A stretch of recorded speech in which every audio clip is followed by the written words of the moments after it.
How long is this soap opera going to go on for, Tim? Ginger Toff picks his wife over his nan. Oh, and in other news, the planet is on fire. But back to our main story. I've been stood here for a fucking week, Tim. They're not even in there, you know? Freezing my jaffers off out here. This is like that time Kate and William had their first kid. You remember that?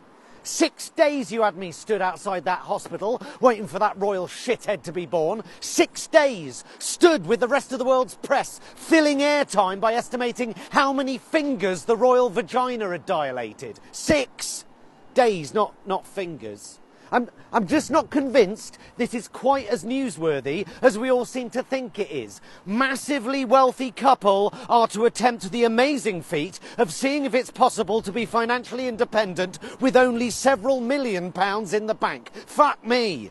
She was worth $4 million before she even started shagging a fucking prince.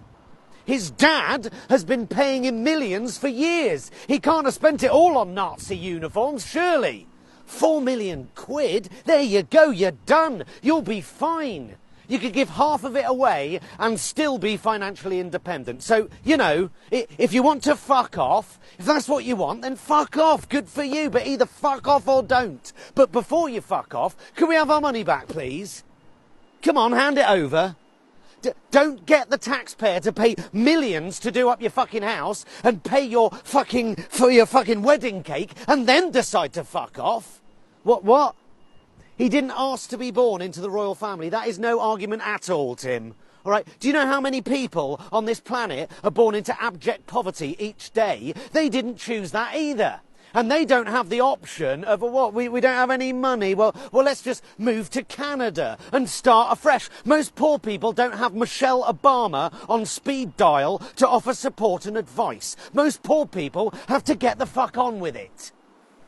We're spending over £300 million a year on that fucking family. That constitutes worse value for money than spending £58 to smell Gwyneth Paltrow's vagina.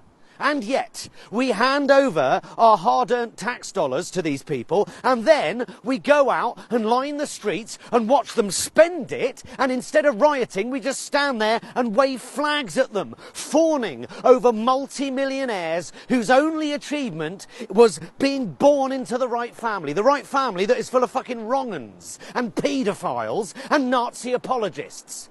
Pampered arseholes. Literally, they have a footman to wipe their arse for them at the taxpayer's expense. No, Tim. Well, I don't know. Maybe they do. I don't know. Wouldn't exactly be a massive shock, would it? Well, it's been an extraordinary week for the royal family. Harry and Meghan's statement last week came not only as a shock to the world, but to the palace as well. The palace was...